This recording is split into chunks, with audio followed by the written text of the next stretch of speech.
Good morning, everybody. Uh, First of all, let me thank SLEMA for inviting me to deliver this keynote speech at the annual session 2021. I'll be talking about the broad global context of smart grid. My name is JB Ekanayake. I'm the Chair Professor of Electrical and Electronic Engineering attached to the University of Peradeniya. In my presentation, I'll be covering expectations for the future, particularly the electrical energy sector, barriers for achieving the expected future, what is a smart grid, the technologies for smart grid, how smart grid could support the energy future. Many governments and the countries wanted to achieve sustainable energy future, but let's look at what has happened in last few centuries. If we go back to all the way to 1850s, our energy use for the industrialization of Western economics, and we use mainly the biomass plants to produce electricity. Produce energy. Then there was an expansion of the global and local transport, and for that mainly we use the fossil fuel, the coal and oil. Then there was unprecedented rise in the Western living standard and the rapid industrialization in China. That resulted in a huge use of fossil fuel. So we are seeing that the economy grows. As economies grows, the energy demand also start increasing. But for the future, this is not what we wanted to see. We would like to see that the curve is flattened. In order to flatten the curve, we need to see a marked increase in the energy efficiency, which should result in the technological improvements and behavioral changes. When you talk about the technological improvement, there is a rise of electrification of transport and heat sector, which brings energy efficiency. But more importantly, we wanted to see a large share of renewables.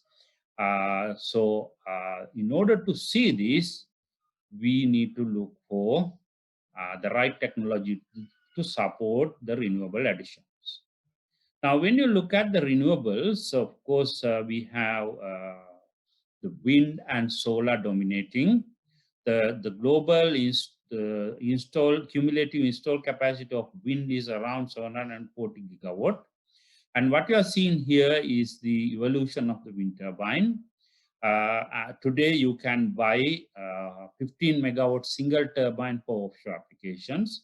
For comparison, I'm comparing the size of that with the largest aircraft available. And also you see here, different technologies are being deployed in different times. We started with fixed speed induction generator, move on to the doubly fed induction generator, then the full power geared configuration. Today we have the permanent magnet full power converter, gearless, and also we have high temperature superconducting based wind turbines. If you look at the solar power, of course, again, it is comparable to wind. It's around 603 gigawatt as of today. The solar technologies can broadly be divided, categorized as wafer and thin films. Under wafer, we have the crystalline silicon, which is the poly and monosilicon, which has 80% of the market. Then we have gallium arsenide. Then the multi-junctions. I'll come back to multi-junction solar cell in a minute. Then there are commercial thin film technologies such as amorphous silicon, cadmium telluride, copper indium gallium selenoids, then the copper zinc tint sulfides. Then there are emerging thin film technologies such as the perovskite, organic, diselenides and quantum dots. So these technologies are capturing the solar market slowly. If you look at the multi-junction is in fact which is having a prism on the top and which breaks the sunlight into different part of the spectrum to make sure that you absorb the maximum energy from the sunlight. Remember, the silicon can only extract power from part of our wavelength, but for the low end of the wavelength, sorry, we use gallium indium phosphate layer. Then for the next layer, we use the gallium arsenide, and finally germanium. By having the multi layers, you can achieve efficiencies closer to 50%. This is the efficiency chart which is upgraded by the NERL lab, and you can see that the multi-junction has today reached around 47%. And again, the perovskite, which was came into the market, or we came the first cell was developed somewhere around 2014, has now reached or compatible with the silicon technologies. Okay, let's look at what are the barriers for achieving this sustainable electricity energy future. Now, what you are seeing here is the energy demand in Southern Australian network. Way back in 2006, the daytime energy demand was around 953, but with unprecedented increase in the rooftop solar, the minimum net demand day shows a demand of 62 megawatt in 2019. Now, this is a huge problem for the system operator because system operator doesn't have the visibility to the local grids all the way to houses. So it is very hard to maintain the right energy mix to supply the demand. For example, while the energy system is operating at this point, if there's a cloud cover in large plants, this will jump up, and the system operator has to look after those ramps. And also, one of the consequences of operating at this level of net demand is you have to switch off or daily cycle the coal power plant. For example, this is a classic case happened in the UK in 2017. You can see that the coal power plants are daily cycled, but producing fair amount of energy during the daytime. But on Friday, the 21st April 2017, the coal generation has to be stopped for 24 hours due to the high wind in the UK. So this is going to cost, because the ramping, shutting down and starting this inflexible power plant is costly. Another problem is the maintaining the demand supply mismatch. This is a picture from Japanese network. You can see that the red thick curve is the demand. In order to maintain that demand, of course, you need to have fair amount of storage. Of course, the Japanese grid has pump storage, hydros, and batteries, which can keep the energy stored and then use it during the peak hours. And also you can see that nearly 1 gigawatt of renewable energy is curtailed to maintain this balance. So, all in all, it is going to be very tough to operate the system without having enough support. Now, the Sri Lankan government want to develop 70% of its energy requirement by renewables by 2030. And I know that the CEB and SLSC is working towards 50% renewable addition from 2020 onwards. And if that is happened, what we are seeing is during the daytime we will see a large solar energy generation, and all the other plants will have to be operated at minimum. You can see the coal is going to be producing very minimum, and operating the system under this kind of condition is challenging, particularly with the operating scenarios that we are using now. When I say the operating scenario, I'm not sure whether we use 1 day ahead, but even if we use the 1 day ahead unit commitment and economic dispatch, it's going to be tough to predict accurately the large amount of wind power which will be available next day. So we may need to go for short-term dispatch. Now, it's always there will be scheduling errors, because the prediction, as I said, prediction will not be that easy. So these prediction errors will create, the surplus of energy, and sometimes may create deficit of energy. And also the another issue is the cloud cover. The cloud cover may create challenges for maintaining the second by second demand and generation, which eventually needs the system operator to maintain large amount of reserve. Now, this is a study we did not with 50% to 70% of renewable. My memory, this was done with 20% of renewables. And you can see that if you are going to do the reserve calculations based on day ahead scenarios, we are going to be end up maintaining large up and down reserves.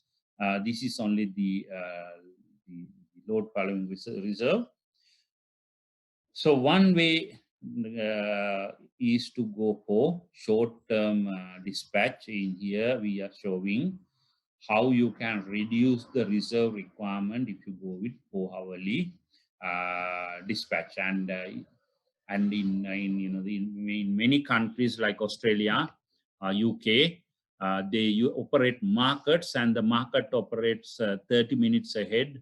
And even in Australia, they have 5 minutes balancing mechanism. So it's going to be, if we are going to have 70% of renewables, we definitely need to change our operating scenarios. And there, as I will be discussing later, the smart grid will play a key role. Another local issue is the voltage rise in LV networks. Now here what I'm showing you is a typical feeder in Germany. Early morning, the voltage of the feeder was around 1.02 per unit.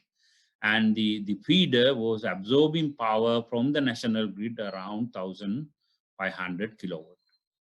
As the rooftop solar picks up, the power demand from the grid reduces, and at around 9 a.m., 10 a.m., the power demand becomes almost zero, and the voltage slowly rises with that increase in the reduction in the power demand.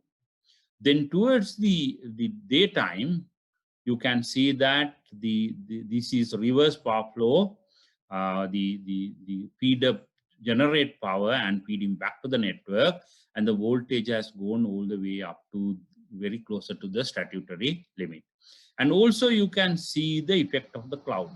Here, the cloud cover has suddenly dropped the power, the production to deficit, and that will create not only a voltage variation, but also difficulty of maintaining the second by second balance. Again, this is a picture from Australia. These are based on the 200 sites, the 4,000 LV measurement sites, and as you could see, around 204 sites seen a voltage above the upper statutory limit. So this is going to be a challenge for system operators. And again, there are solutions coming up with the smart grid which can help. Okay, talking about smart grid now, I said the word twice. So let's look at what is the smart grid. If you look at my, if you could remember in the content, I said a smart grid, because the smart grid is not something, everybody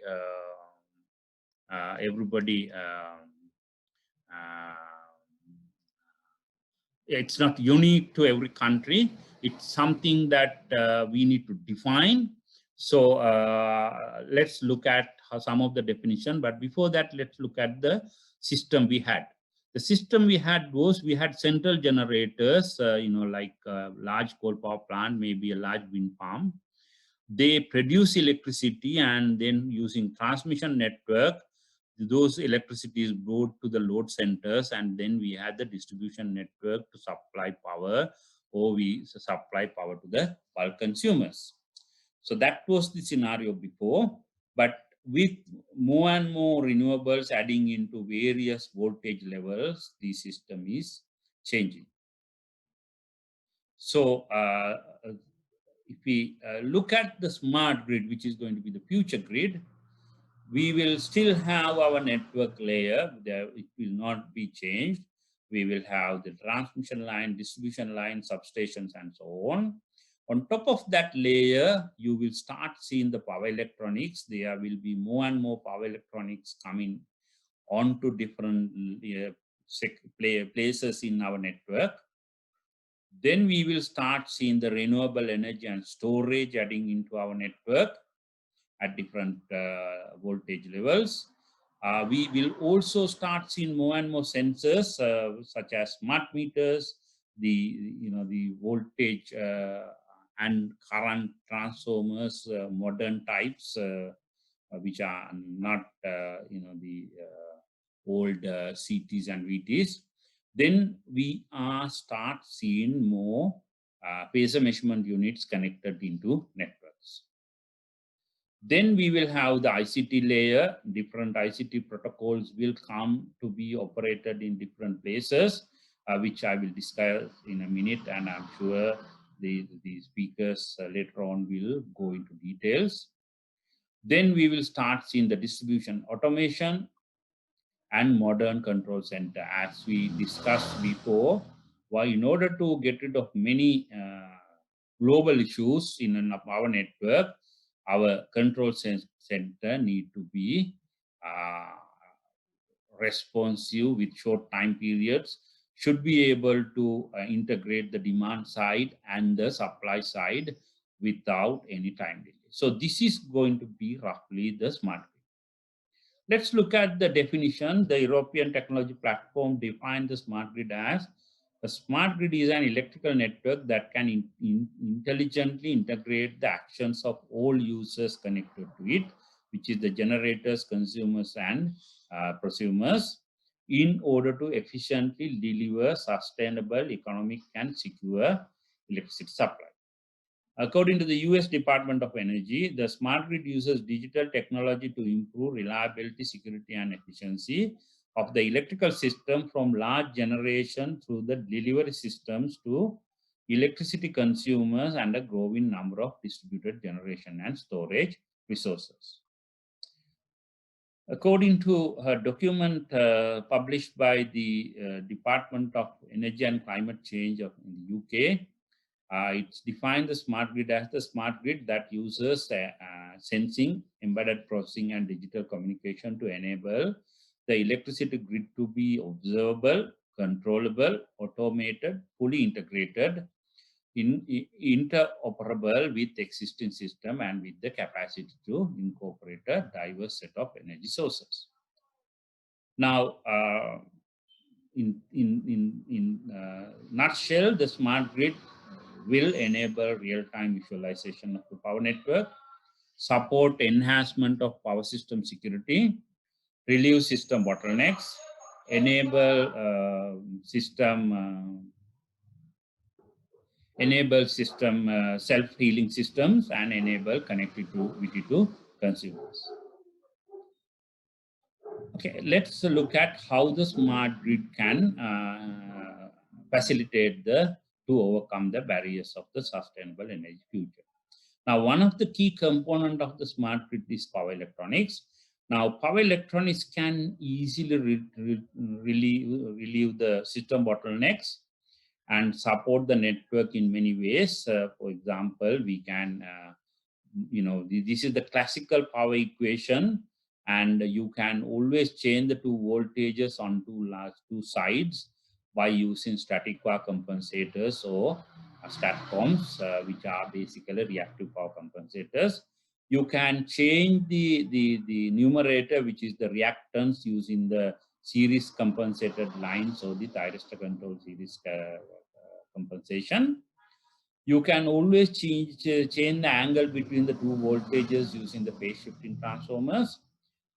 And on parallel to the traditional AC power flow, you can add DC sources such as HVDC.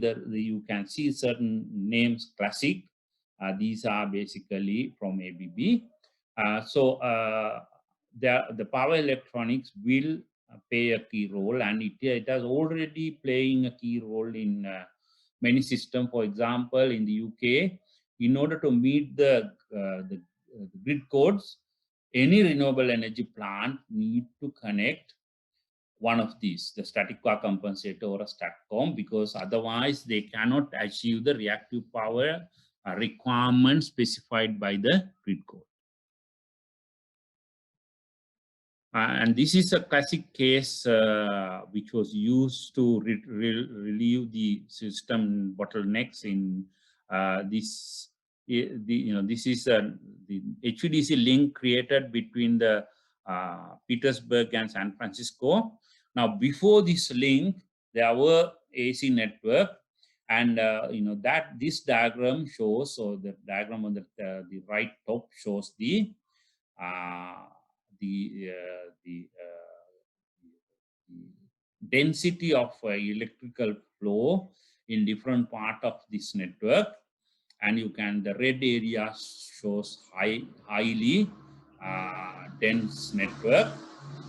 Then they because of the nature of the area, there was no way that they could increase the capacity of the distribution and transmission network. So they put up a HVDC link through one of those lakes, and with that HVDC link, you can see that the system bottlenecks have been greatly reduced. And the HVDC link was 400 megawatt plus or minus 200 kV. It's Siemens technology, which is called the HVDC Plus, and use the insulated gate bipolar transistors. And of course, the energy storage is picking up. This is the 120 megawatt hour battery energy storage developed by Tesla in South Australia. They are showing how fast they can rectify any frequency diversion. This is the frequency change, and the light color curve shows the output of their battery energy storage. So it can react very accurately to follow the frequency. In fact, in South Australia, Planning Council has given permission to add 500 megawatt of solar farm project with 250 megawatt, 1000 megawatt hour battery energy storage. In California, it is mandate for utilities to procure 1,325 megawatt of storage by 2024. With the decreasing price of energy storage will play a key role in the future power market. This is another real example. This is the Rokasho wind power plant in Japan. The wind power plant is 51 megawatt, and it has a sodium sulfur battery compartment of 34 megawatt. And this is the converter building and the control building.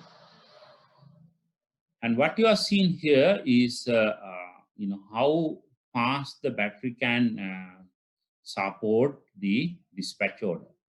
Now the dispatch order is this curve, black curve, sorry, the light blue curve, and the yellow curve is the wind farm power output. And in order to match the dispatch by the actual power output, the energy storage need to absorb energy. So this is the battery power. Then you can say that the battery is discharging to make, to fill that deficit. And by doing that, you can follow the energy storage perfectly. But as you could see that this energy storage is nearly 2/3 of the plant capacity, which is a fairly big energy storage. Then, the sensors and actuators will play a key role in the future.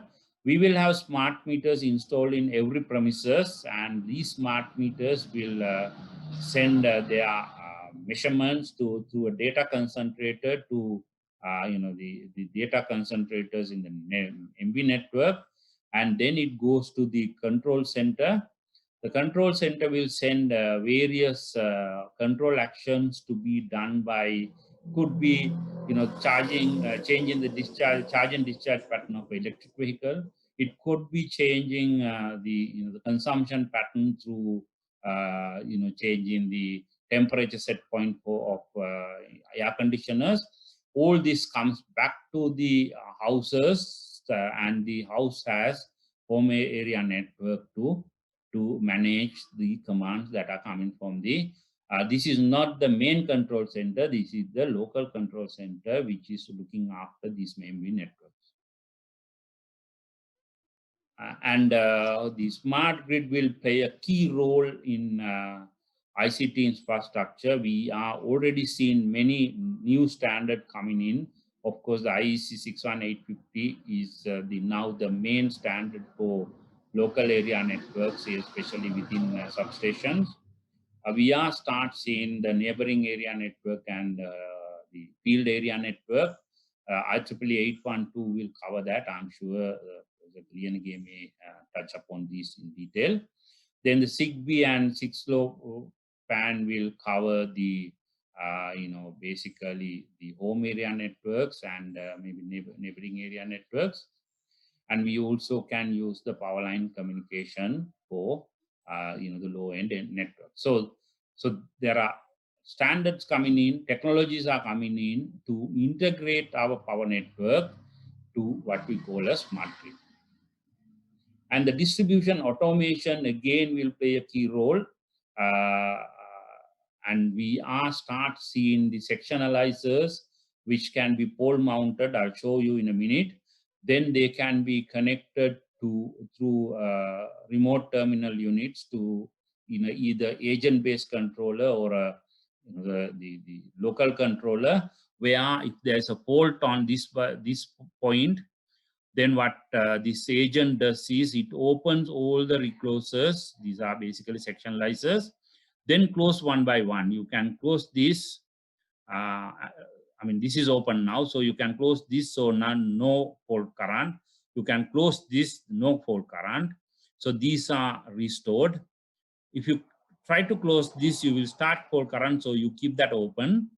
Then you do the same thing on other side. Then close the normally open point, supply power to L5. Trying to close this one, we'll see the fault, and you can see that by this arrangement, you can restore the power to everybody while that section is not working. So this is happening. There are devices already produced. This is a device used for distribution automation, and it has integrated voltage and current sensing. It can be remotely controlled. It has a vacuum interrupt, and more importantly, this does not do what we call the interruptions of the entire cycle. It do what we call the pulse interruption, and you have a control panel, again pole mounted, to be used with these devices. Then the distribution control is coming up. Distribution control is coming up to control our local control of inverters. We can always use the inverters as a static power compensator by generating or absorbing reactive power. And these, the IEEE 1547, the latest edition, has already given the requirement for these smart inverters, depending on the active power requirement, how much the reactive power they should be able to supply in both absorbing and generating regions. Now, when you have many, smart inverters, maybe with smart transformers, you can do coordinated voltage control of our distribution network and maintain the voltages within the statutory limit. I'm going to skip this. This is a 16 kVA smart transformer that we are developing at Peradeniya. We believe that this can be used for conservative voltage reduction. This is a scheme which is in operation in the UK. The whole idea is whenever the transmission operator needed a certain amount of power to be reduced, each of these transformers will reduce the voltage, and eventually that reduce the power consumption.